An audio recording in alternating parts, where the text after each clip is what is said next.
fé no teu coração, fé para conquista, fé para posicionamento, fé para usar a autoridade. Eu creio que Deus vai desatar isso na tua vida nessa noite, em nome de Jesus.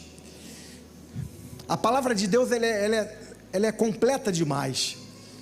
A palavra de Deus ela fala da salvação, fala do perdão, fala da reconciliação, fala das coisas vindouras, juízo eterno, salvação eterna, fala das doutrinas que são necessárias para a nossa vida aqui nessa terra e na vida vindoura.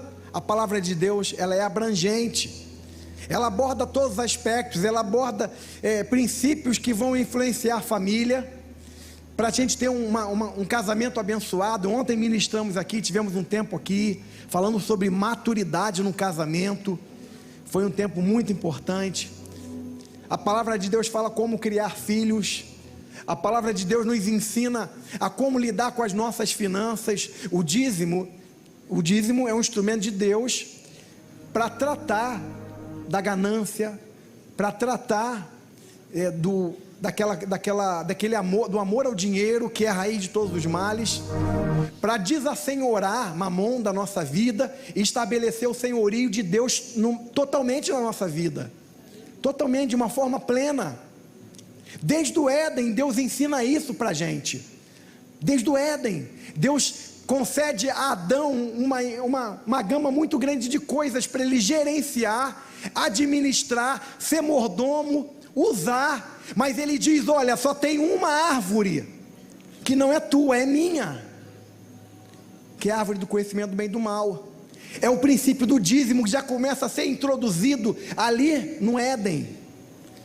Deus coloca na nossa mão para que nós sejamos gestores de 100% de tudo que Ele nos concede.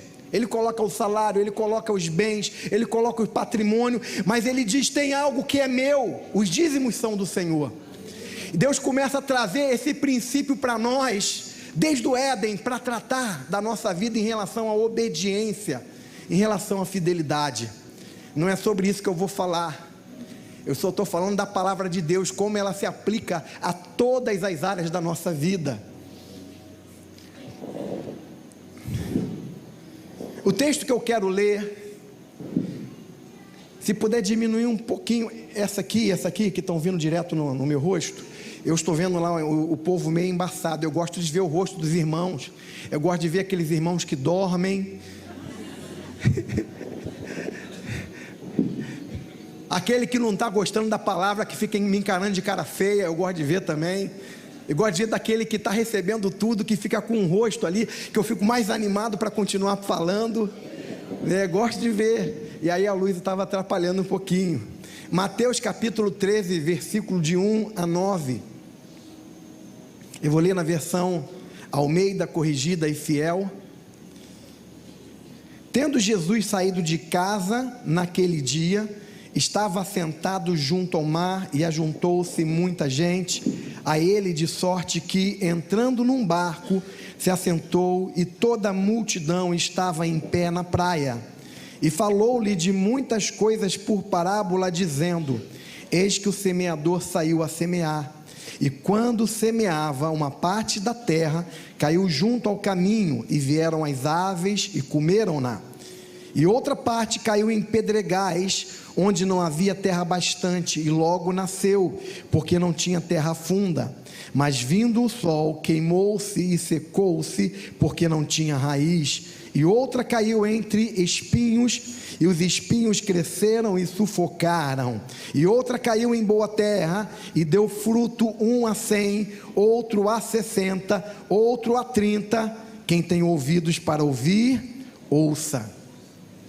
O tema dessa palavra é a importância de semear a palavra de fé. A gente começa ouvindo, lendo essa parábola, a parábola do semeador, uma parábola que a gente conhece, principalmente quem já está há algum tempo na igreja. A gente conhece essa parábola, já ouvimos a sua aplicação, e de um modo imediato, essa parábola está falando de alguém que ouve uma palavra de evangelização e recebe essa palavra para salvação, né? Inicialmente a compreensão é essa, mas ela traz uma amplitude maior do que essa. Essa semente da palavra, ela abrange não somente os aspectos relacionados à salvação, como também todos os aspectos que a palavra de Deus nos ensina. O semeador sai para semear o que? Semear semente. E no próprio texto, Jesus explica que essa semente é a palavra de Deus. Esse semeador sai para semear a semente e lança essa semente em vários lugares diferentes, em solos diferentes. Ele lança entre a beira do caminho, ele lança no meio das pedras, ele lança a semente entre os espinhos, mas também lança a semente em uma boa terra. E aí Jesus diz que a boa terra é aquele coração que, quando ouve a palavra, recebe a palavra em seu coração, e o seu coração é um terreno fértil, onde a compreensão da palavra pode gerar mudança, pode trazer transformação, pode impactar de fato a vida dessa pessoa. Um outro terreno mencionado por Jesus é a beira do caminho, e Jesus diz na explicação da parábola que quando a semente é lançada à beira do caminho, logo essa palavra se perde, porque a pessoa recebe a palavra, mas essa pessoa não entende a palavra, e por não entender a palavra, Satanás vem e rouba a semente que foi lançada em seu coração. Irmãos, a quantidade de pessoas que tem tido a semente da palavra roubada do seu coração por falta de compreensão não é pequena. Quando alguém ouve a palavra de Deus não é um livro qualquer.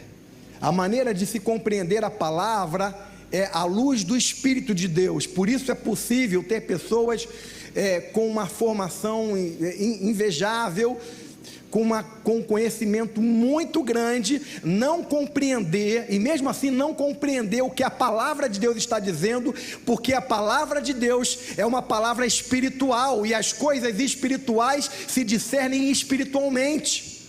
A lógica humana não funciona na compreensão da palavra, porque a pregação do Evangelho é loucura para aqueles que perecem. A pregação do Evangelho é loucura para aqueles que perecem, mas para nós é o poder de Deus. Nós os que cremos.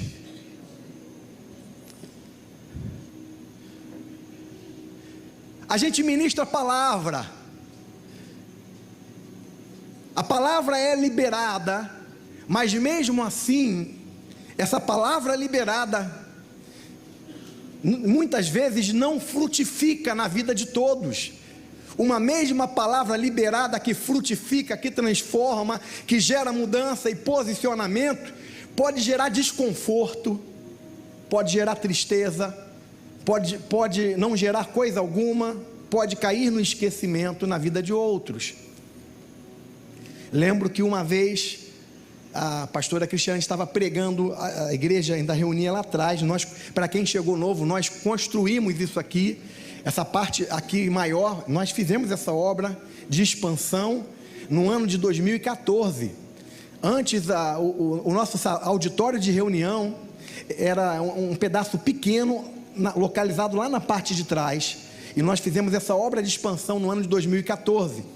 Nós já estávamos reunindo lá. A pastora Cristiane estava ministrando uma palavra, e à medida que ela falava a palavra, um irmão estava sentado ali, e ele ficou praticamente endemoniado enquanto ela falava. Ele reagia com muita raiva, com muita ira, ele fazia caras, batia na perna, e quando terminou a palavra, quando terminou o culto, ele foi até a líder dele e esbravejou com ela: eu conversei contigo na sexta-feira, e você contou tudo para a pastora Cristiane, e ela falou tudo na pregação dela. E a líder falou para ele assim: eu não conversei com a pastora não sabe de nada, Você não acredita que o Espírito Santo pode estar querendo falar contigo?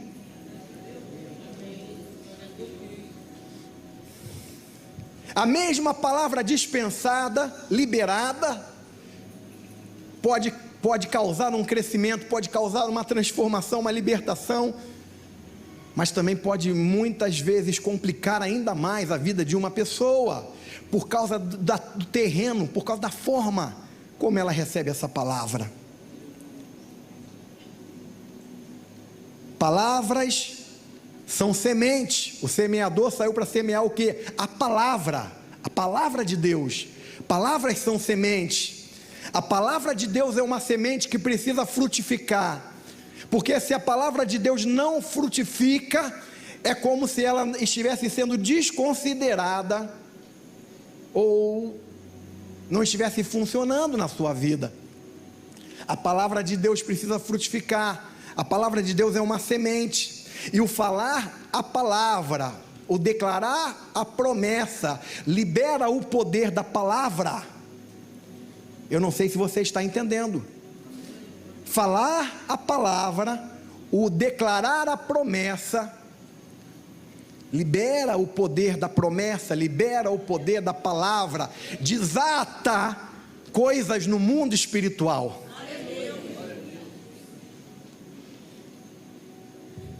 Agora você imagina um agricultor que tenha muitas sementes, muitas sementes, e esse agricultor, ele diz o seguinte: eu estou com esse monte de semente aqui, mas eu não vou plantar essas sementes, e mesmo assim eu estou com uma expectativa de uma grande colheita. Você acha que isso vai acontecer? Sim ou não? Não. O que ele está esperando é um absurdo. Para que ele espere uma colheita, ele precisa plantar a semente. E muitas vezes nós entendemos de forma equivocada que vamos experimentar coisas sobrenaturais, milagres de Deus, sem compreender o princípio da semeadura da palavra, sem declarar, sem dispensar a fé, sem acionar a fé por meio da confissão bíblica. As sementes que são palavra de fé precisam ser plantadas para que o milagre aconteça. Eu compartilhei há um tempo atrás aqui, que quando Deus chamou Abraão, quando Deus fez uma promessa para Abraão, o tempo estava passando e nada estava acontecendo na vida de Abraão. Mas um dia, Deus mudou-lhe o nome. Deus trocou o seu nome de Abrão, pai exaltado, pai enaltecido, para Abraão, pai de multidões, ou pai de uma grande nação. E a partir daquele momento, não importa onde Abraão estivesse, ele estava confessando a promessa de Deus, ele estava declarando aquilo que Deus havia dito para ele que ia acontecer. Depois que Deus mudou o nome de Abraão, em pouco tempo Isaque nasceu.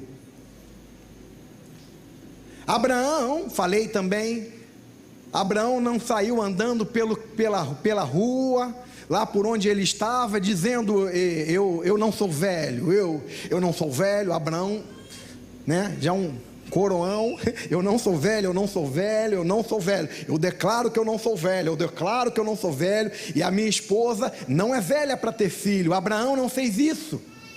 O que Abraão fez foi crer e confessar a promessa de Deus.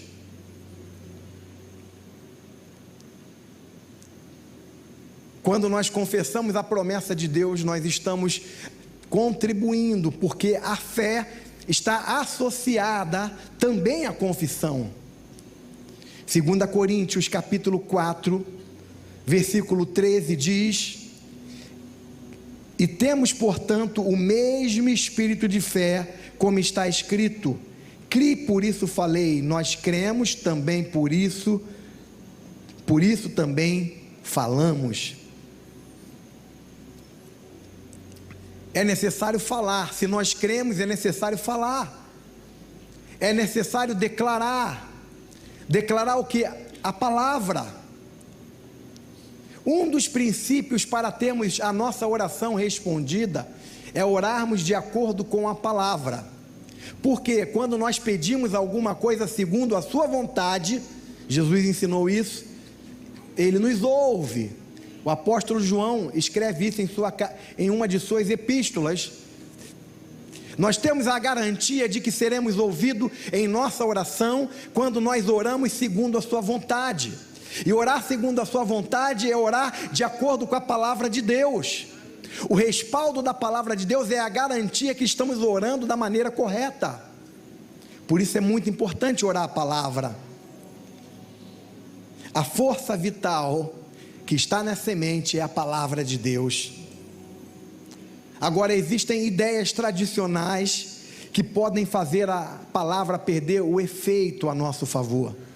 Você quer um exemplo? Alguma ideia tradicional? Senhor, se for da tua vontade, me cura. É muito bonito, mas não é bíblico. Você imagina se alguém resolve orar desse mesmo jeito e falar assim para Deus: Senhor, se for da tua vontade, perdoa os meus pecados. Vai gerar um estranhamento. Esse cara, você vai falar assim: esse cara não conhece a Bíblia, não conhece a palavra. Por quê? Nós só oramos pedindo se for da sua vontade, quando Deus não revela a sua vontade na palavra. Todas as vezes que Deus revela a sua vontade na palavra, nós podemos ter a confiança de que estamos orando segundo a sua vontade. Por isso nós podemos entrar com toda a ousadia e pedir: Senhor, perdoa os meus pecados. E não: Senhor, se for da tua vontade, perdoa os meus pecados. O fato é que ideias doutrinárias equivocadas têm feito muita gente perder o poder da oração, tem neutralizado o aplicar de fé na nossa vida. Quando o Senhor Jesus nos ensina sobre o perdão, ou quando a palavra de Deus nos ensina sobre o perdão, a condição que está atrelada para sermos perdoados é o arrependimento. Se nós estivermos arrependidos e confessarmos os nossos pecados, nós seremos perdoados.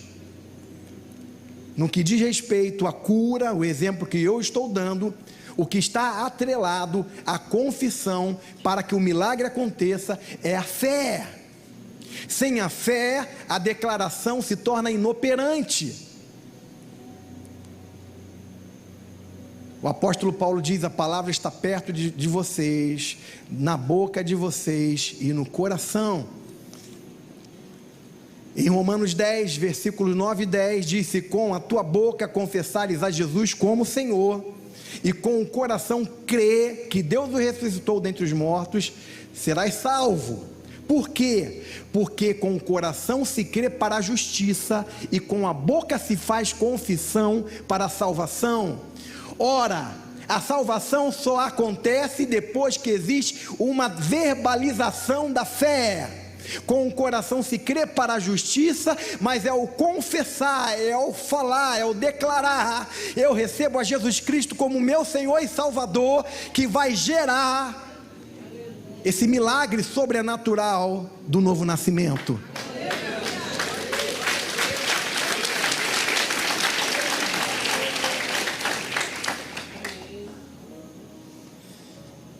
A Bíblia também revela que é da vontade do Senhor nos curar. Isso é muito importante ficar claro. Às vezes nós oramos e não somos curados, mas não que não seja a vontade do Senhor. Às vezes tem um processo, às vezes está faltando fé. A oração em que declaramos: seja feita a tua vontade. Deixa eu ver se o pessoal está esperto lá da câmera. A oração que nós declaramos: seja feita a sua vontade. Estão me acompanhando? Tem alguém vendo aí se estão me acompanhando? É uma oração de consagração. Senhor, eu não quero atender o chamado missionário. Eu não quero ir para missões. Eu gostaria muito de ser engenheiro. Mas Senhor, faz a tua vontade, eu quero fazer a tua vontade. É uma oração de consagração, onde nós submetemos a nossa vontade à vontade do Senhor, para que Ele nos mostre o que Ele tem para nós, a respeito de algo que não foi revelado na Bíblia. Mas sempre que nós lidamos com questões já reveladas na palavra de Deus, nós não podemos cometer o erro de pedir se for a tua vontade. É como se alguém chegasse e dissesse o seguinte: Senhor, se for da tua vontade, eu quero me separar do meu marido, da minha esposa, para casar com uma outra pessoa. A Bíblia já revela qual é a vontade dele, do Senhor, em relação ao casamento. Nós não precisamos orar assim, não podemos orar assim. Você está me entendendo, irmão? Amém? Amém? O problema é que muitas vezes alguns ensinamentos, eles vão ficando arraigados, mas tão arraigados no coração, na cabeça de algumas pessoas, que durante muitos anos foram ensinadas de forma equivocada. Não foram ensinadas literalmente com a palavra, mas foram ensinadas de acordo com costumes denominacionais, com crenças locais, que por mais inteligentes que essas pessoas sejam, elas não conseguem enxergar o que está na palavra.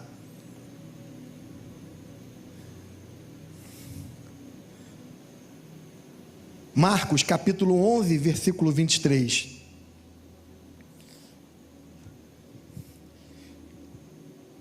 Porque em verdade vos digo, que qualquer que disser a este monte, ergue-te e lança-te no mar, e não duvidar em seu coração, mas crê que se fará aquilo que diz, tudo o que disser lhe será feito. Por isso vos digo que todas as coisas que pedides orando, crede, receber e tê-las-eis. Jesus disse: olha, aquele que disser, é importante dizer. Nesse texto 3 vezes aparece a palavra dizer. Aquele que disser, e disser, e disser. E uma vez aparece crer com o coração, crer em seu coração. Kenneth Hagin, ele dizia que tem que ter 3 vezes mais ensino sobre crer do que sobre confessar, porque parece que as pessoas aprenderam com mais facilidade a importância de declarar e confessar, mas elas não estão entendendo que para funcionar é necessário crer. Sem a ação da fé, a confissão se torna inoperante. É por isso que algumas vezes as pessoas começam a falar: não, eu tentei, mas não funcionou. Eu andei declarando a palavra, mas não funcionou. Eu compartilhei aqui de uma experiência que eu tive quando eu morava no Rio Grande do Sul, e eu fui transferido de uma forma sobrenatural, porque ninguém estava sendo transferido, mas para que aquilo acontecesse, eu coloquei textos bíblicos sobre oração, sobre fé, na porta do meu armário. Todos os dias, quando eu ia trocar de roupa, eu lia aqueles textos, eu declarava aquela palavra, e fazia isso, e orava todos os dias. E aquela palavra começou a entrar no meu coração e gerou uma fé poderosa no meu coração. E aí eu comecei a confessar, falar para todo mundo que tinha sido transferido com muita fé, né? E aquilo realmente aconteceu. Eu já compartilhei aqui recentemente. Por isso que eu não vou contar os detalhes todos. Por quê? Porque entrou no coração. A palavra está na sua boca e no seu coração. Antes da palavra liberar algo no mundo espiritual, é preciso que seja produzida, revelada e crida no coração. É por isso que quando nós oramos aqui, a oração de entrega, se alguém repetir a oração de entrega, ó, eu entrego a minha vida para Jesus, mas sem crer no coração, não está acontecendo nada. Ela precisa crer no coração e orar a oração de entrega, confessar com a boca, para que ela seja salva. Vocês estão entendendo?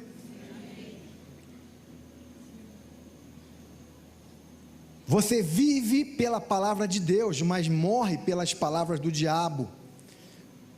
A palavra de Deus, ela sempre produz vida, mas sempre que falamos as palavras do diabo, o que é falar a palavra do diabo? É a confissão de derrota, é a declaração de incredulidade, de medo. A pessoa recebe oração, e aí, muitas vezes, a cura não é instantânea, recebe a oração, uma oração de fé, e aí a dor continua, e ela sai daquele momento de oração, daquele lugar onde recebeu a oração, e ela vai para casa, não foi dessa vez, ainda está aqui, e ela começa a declarar o sintoma, e não a fé. Isso é um desafio muito grande para nós, irmãos, porque nós somos muito influenciados pelas questões circunstanciais, por aquilo que nós vemos, por aquilo que nós sentimos, e a gente precisa mudar a dinâmica da nossa confiança. A nossa confiança não pode ser naquilo que nós vemos, que nós olhamos, que nós ouvimos. A nossa confiança precisa ser em Deus e em sua palavra. Aquilo que Deus diz é verdade, independente dos fatos.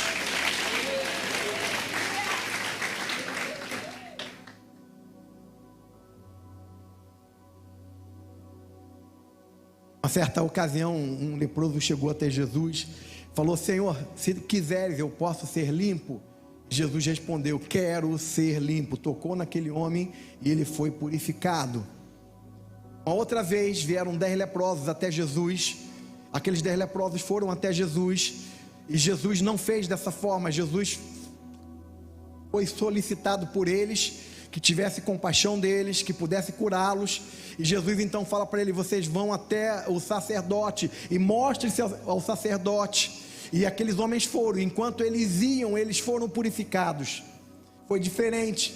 Enquanto o primeiro leproso foi purificado imediatamente, os outros foram purificados a partir da confiança, da fé que tiveram naquela palavra que foi liberada, na palavra de Jesus.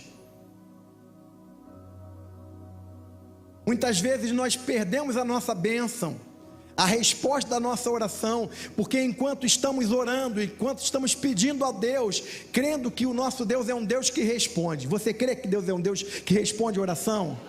Você crê que Jesus Cristo é o mesmo ontem, hoje e será eternamente? Jesus não mudou. Jesus não mudou. Se Jesus não mudou, por que não vemos tantos milagres como aconteciam no passado? Ainda vemos alguns milagres acontecendo, ainda vemos, mas de forma eventual, pontual. Por que não vemos num nível mais alto? Porque as nossas orações não são mais respondidas. À medida que estamos orando, muitas vezes neutralizamos a eficácia da oração através da reclamação, da murmuração, da declaração, das evidências de que as coisas não estão dando certo. Eu contei aqui um tempo atrás de uma mulher que foi uma mãe solteira, grávida. Ela engravidou solteira, morava numa comunidade, antiga favela, e teve aquele menino. Ele cresceu. Aquele garoto se viciou, aquele rapaz se viciou, mas ela se converteu, ela virou uma mulher de Deus, uma mulher de oração, e muitas vezes ela descia para buscar aquele garoto lá na entrada da comunidade, e subia com ele, eu não sei se era embriagado, subia com ele, mas à medida que caminhava com ele, ela declarava, e todo mundo ouvia e zombava dela. Ela dizia: vamos lá, homem de Deus, você vai ser um pregador nas nações, pregador das nações, vamos lá comigo, vamos. Enquanto ele ia, fazendo ela passar uma vergonha danada, ao invés de reclamar, de murmurar: ah, você está me fazendo passar uma vergonha, ela dizia: vamos lá, homem de Deus, você vai ser um pregador, você vai ser enviado às nações, vamos comigo, homem de Deus. Sabe o que aconteceu? Os anos passaram, aquele garoto se converteu, se tornou um pregador. Na época que eu ouvi o testemunho, já tinha ido para os Estados Unidos, para o Japão, para a Europa, África, já tinha pregado em vários continentes. Um pregador, um homem de Deus usado nas nações. Eu conheci um rapaz ministrando uma vez em um encontro. Há muito tempo atrás nós ministrávamos, eu, a Cristiane, ministrávamos em aqueles encontros que tem de 3 dias. E hoje nós fizemos damos uma ênfase em ministrações mais impactantes e criamos o ESIL, que acontece aqui na igreja. Vai acontecer agora em agosto, amém, Cristiane? Em agosto vai ser forte o ESIL, vai ser poderoso. testemunhos aqui tremendos aqui já tivemos. Teve uma irmã que compartilhou aqui uma experiência que o Senhor mostrou para ela. Ela tinha um sentimento em relação ao pai, né? Um sentimento negativo em relação ao pai, mas o Senhor, enquanto ela era ministrada, ela pôde ver o amor que o pai tinha por ela quando ela era criança, e pôde desconstruir aquele sentimento equivocado, plantado por Satanás no coração dela, e ela saiu daqui e foi se reconciliar com seu pai. Eu estava falando desse irmão. Esse irmão, ele tinha dificuldade de entender algumas matérias da escola, né? E não é incomum alguém ter dificuldade de entender algumas matérias. Tem gente que é péssima em matemática, né? Tem gente que é péssima em matemática, tem gente que é excelente em matemática, tem gente que é travado em gramática, né? Eu, por exemplo, detesto matérias que tem que ficar memorizando, não gosto, não tenho muita paciência, não tinha, né, na época. Agora eu sou obrigado a por conta do ministério, há muita teoria, muito conteúdo, mas na minha época de estudo, eu preferia as matérias mais práticas, como matemática, física, português, gramática. Eu gostava mais dessas matérias mais práticas, e não gostava tanto de biologia, história, geografia, não gostava tanto. Cada um tem um tipo de habilidade, aptidão. É a teoria das inteligências múltiplas. Às vezes alguém é muito habilidoso, é muito inteligente em trabalhar com coisas manuais, mas tem muita dificuldade com teoria, e assim por diante. A teoria das inteligências múltiplas. Aquele garoto tinha dificuldade com matemática. Na época, um garoto, e a professora começou a taxar ele de burro, chamando de burro, você não entende nada, você é burro. E aí as irmãs, encarnação de irmão, né? Coisa pesada, encarnação de irmão. O bullying dentro de casa é violento, irmão. Não é mole não. Eu já pedi perdão para minha irmã. Quando a gente era criança, era muita zoação. Pedi perdão para minha irmã. Ela falou: não tem nada contra você não, já te perdoei. Mas declara que você me perdoa, que eu vou me sentir melhor. Ela: eu te perdoo. Porque dentro de casa tem muita encarnação. E aí as irmãs começaram a chamar ele de quê? Analfa, porque ele não conseguia aprender. Zoando analfa, o cara não aprendia. Sabe o que aconteceu? Essa experiência escolar, mas o convívio familiar com essa declaração o tempo todo sobre ele, gerou um bloqueio, que ele não conseguia aprender as coisas, ele não conseguia fazer as coisas. Até que ele conseguiu identificar a origem dessa situação que o travou, que o paralisou. E naquela ministração, eu estava ministrando sobre cura interior. Aqui no nosso ECIL, quem ministra é a pastora Cristiane, sobre cura interior. E estava ministrando, e na hora que a gente foi orar, ele teve uma experiência, que ele foi curado. Nós podemos liberar palavras de bênção, palavras, sabe, de que ele era capaz, de que ele poderia crescer, de que ele poderia romper. Dali por diante a vida dele mudou. Eu não me lembro direito, que já faz muito tempo. Eu acho que ele até líder se tornou, irmão. Tanto que Deus trabalhou na vida daquele rapaz.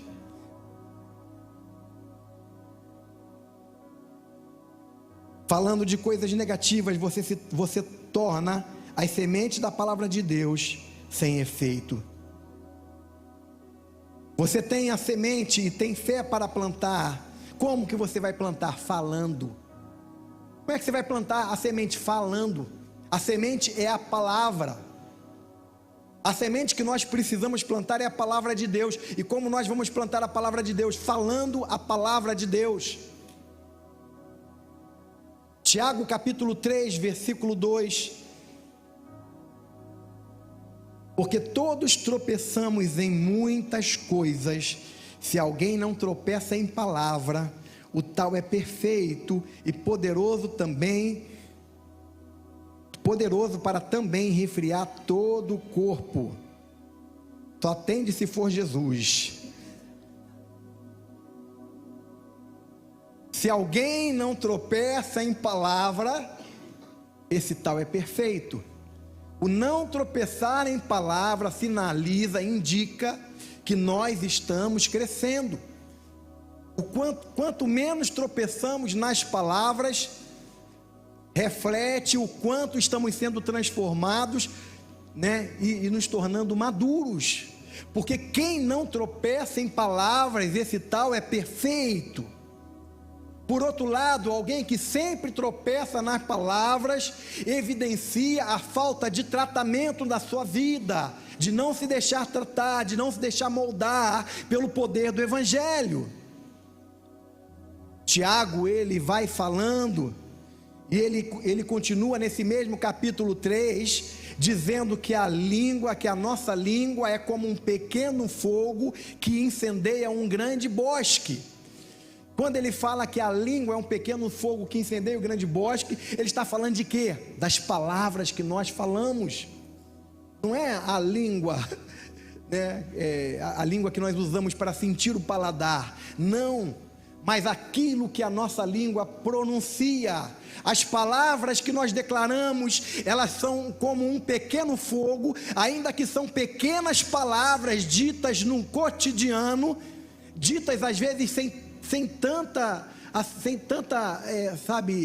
profundidade. Não, eu nem pensei no que eu estava falando, ou não tinha a intenção de causar isso. Não, ainda que seja dessa maneira, a nossa língua é um pequeno fogo que pode incendiar um grande bosque, e isso é muito sério.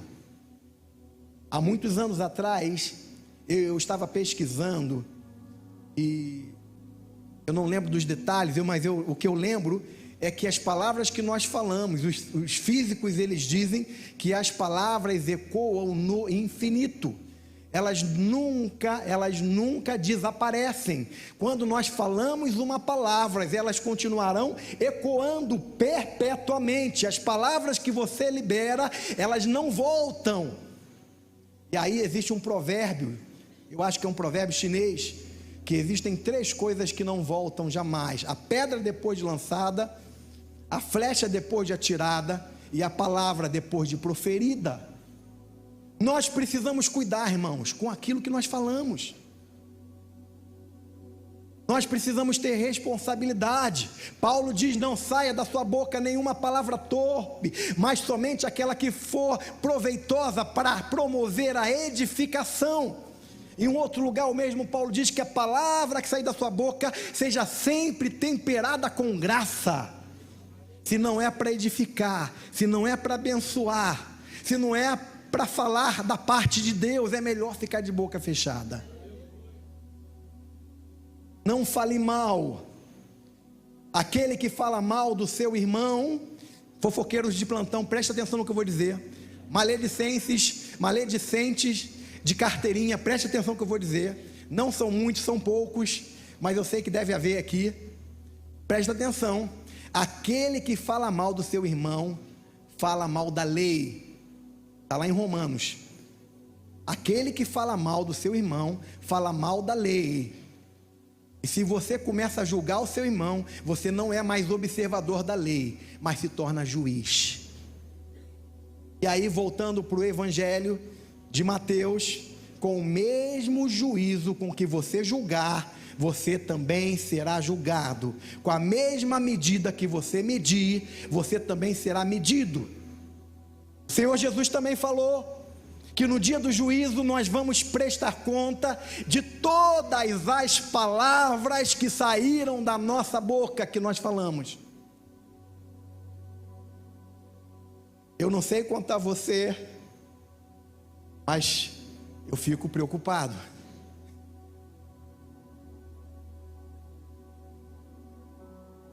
Tiago diz que a nossa língua é como um pequeno fogo que incendeia um grande bosque. Tiago também fala que, no mesmo capítulo 3, que a nossa língua, ou aquilo que nós falamos, é como um pequeno leme que direciona um grande navio ou uma grande embarcação. Qual é a direção que o navio vai? É a direção que o leme estabelece. O leme é um objeto pequeno. O comandante, ele dita o curso do navio através do leme. Pode ser aquele circular que a gente vê em filme, né? Ou pode ser em embarcações menores, aquele tipo, uma alavanca. Mas o leme é quem determina para onde a embarcação vai. Tiago está falando que as palavras que nós falamos no nosso cotidiano estão nos levando para o lugar que essas palavras estão direcionando.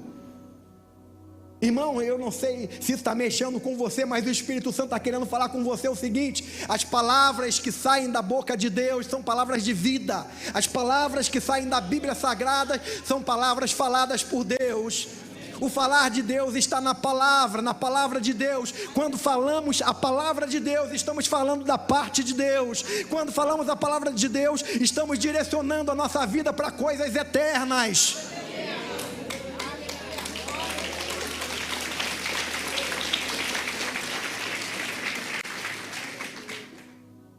Muita gente reclama porque a sua vida, depois de tantos anos, não cresceu, não mudou, não conquistou, muita coisa deu errado. Mas talvez tudo tenha sido construído por aquilo que você profere, que você verbaliza, pela forma sem responsabilidade com que você usa a sua palavra. No versículo 10 de Tiago 3, versículos 10, 11 e 12, Tiago diz: de uma mesma boca procede bênção e maldição. Meus irmãos, não convém que isto se faça assim. Porventura deita alguma fonte de um mesmo manancial água doce e água amargosa? Meus irmãos, pode também a figueira produzir azeitonas ou a videira figos? Assim tampouco pode uma fonte dar água salgada e água doce. Não pode sair água doce e água salgada de uma mesma fonte.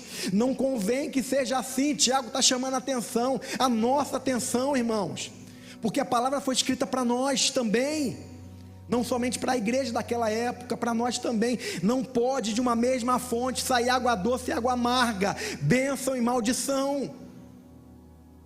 Não pode sair de nós coisas que procedem de Deus e coisas que não procedem de Deus, porque só existe dois senhorios: ou é Jesus, o Senhor, ou é Satanás, o príncipe deste mundo.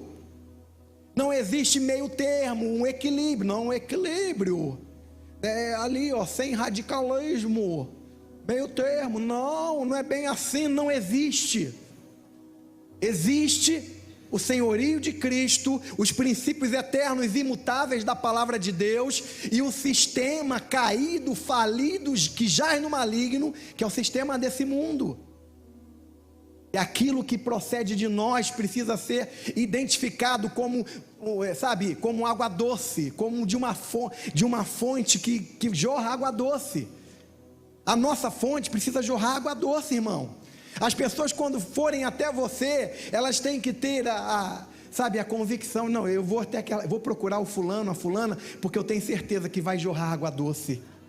Vai jorrar água doce, né? Eu não tenho tempo, mas eu preciso terminar. Salmo 17, versículo 3. Olha o que o salmista diz: provas o meu coração e de noite me examinas. Tu me sondas e nada encontras. Decidi que a minha boca não pecará. Irmãos, é uma decisão. Não é agora eu vou lá, pastor, no final faz uma oração aí, para que tudo que sair da minha boca seja só bênção. Não, a gente vai orar, Deus vai ministrar na tua vida. Mas o salmista disse: decidi que a minha boca não pecará. É uma decisão. Josué capítulo 1, versículo 3. As nossas palavras precisam ser acompanhadas por atitude. Por atitude, por quê? Porque fé sem obras é morta. A fé sem as obras é morta. Não adianta dizer que eu sou de Jesus, mas as tuas obras mostrarem que você não é de Jesus. Fé sem obras é morta. Obras não salvam, mas evidenciam a nossa fé. Você está entendendo? Amém? Foi amém meio murchinho. As obras não salvam, mas aquilo que nós fazemos evidenciam o tipo de fé que nós temos. porque fé sem obras é morta. Josué 1:3 diz: todo lugar que pisar a planta do vosso pé, vô-lo tenho dado, como eu disse a Moisés. Deus estava falando com Josué: Josué, todo lugar que você colocar a planta dos seus pés, eu vou dar para você. Deus faz uma promessa para Josué. Josué crê nessa promessa, né? Aí Josué prepara o exército, vai para Canaã, enfrenta batalhas extraordinárias e vence cada uma daquelas batalhas, enfrenta gigantes, cidades fortificadas, exércitos muito mais numerosos e poderosos do que o exército que ele havia acabado de formar há pouco tempo. Ainda estavam aprendendo ainda a arte da guerra. Josué leva aquele exército debaixo de uma promessa, e nesse texto aí é Josué falando. Josué declara a palavra que ele recebeu de Deus. Josué confessa a promessa de Deus, mas além de confessar a promessa de Deus, ele se prepara e vai para a guerra. E vai para quê? Para conquistar. Em uma das cidades poderosas, fortificadas, Jericó, rodeia a cidade por 7 dias, e no último dia não tinha como ultrapassar aquelas muralhas, irmãos, não tinha como escalar aqueles muros, não tinha como vencer aquele exército. No 7º dia, quando tocam a trombeta e eles bradam, trazendo a ação do mundo sobrenatural por causa da fé, fé na promessa, fé na palavra, fé naquilo que Deus falou, o sobrenatural acontece e as muralhas caem. Sabe por quê? Não há nada que seja capaz de impedir o agir de Deus na minha e na sua vida.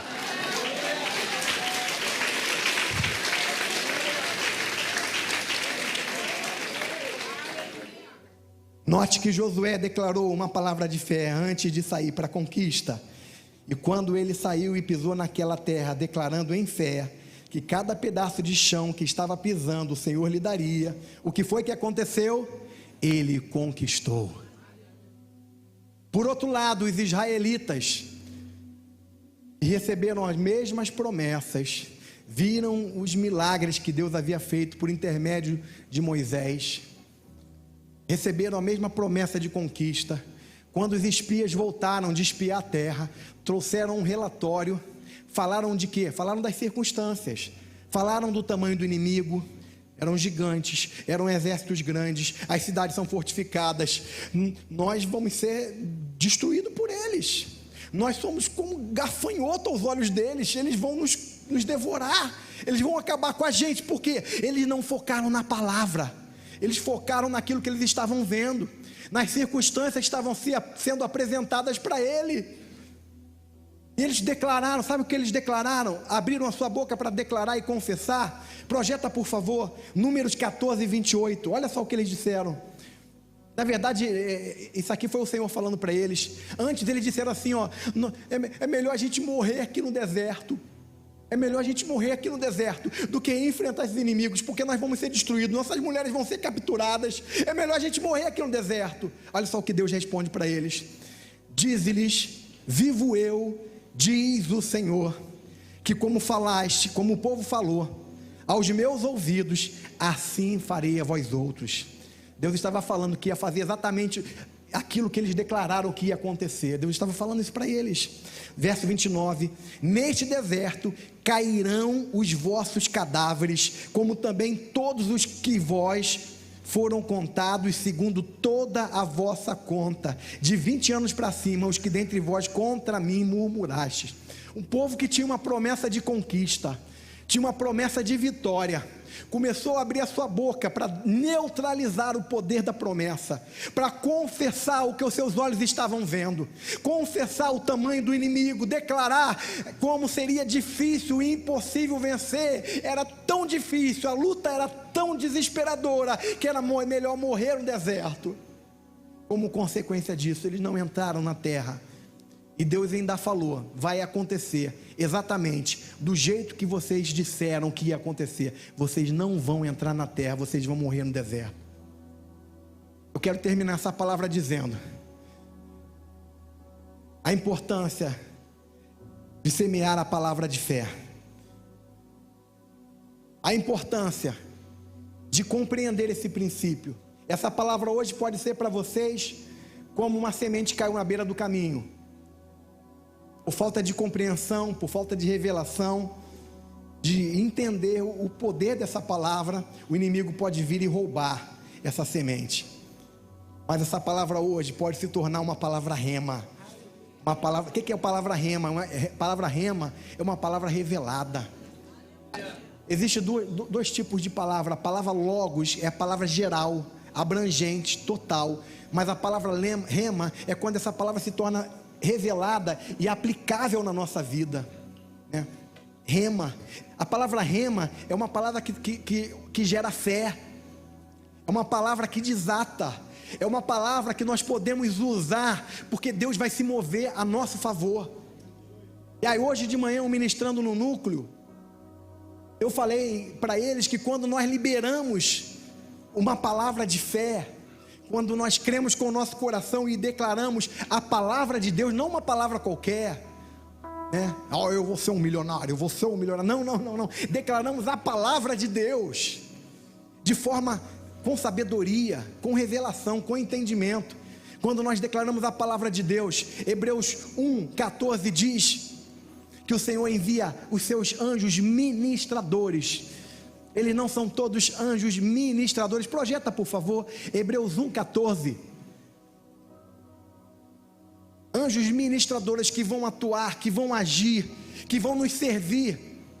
Deixa eu falar uma coisa. Eu tirei a aliança. Cheguei do núcleo, estava cortando meu dedo. Eu tirei a aliança, depois esqueci de botar. Se tiver algum visitante que tenha enxergado meu dedo sem aliança, foi que eu tirei e esqueci de colocar de volta. Amém? Estou perdoado em nome de Jesus? Amém. Olha só o que diz o texto: não são porventura todos eles espíritos ministradores, está falando dos anjos, enviados para servir a favor daqueles que hão de herdar a salvação. Quem é que vai herdar a salvação aqui? Pela graça, pela fé em Cristo Jesus. Quando nós liberamos a palavra de Deus, uma palavra rema de fé, Deus dá ordem aos seus anjos para atuarem, trabalharem, virem com a resposta, ministrarem, nos servirem. Por causa de quem? Por causa de nós? Não, por causa da sua palavra. Declare, semeie a palavra de Deus. Aleluia. Se coloque em pé nesse momento. Queremos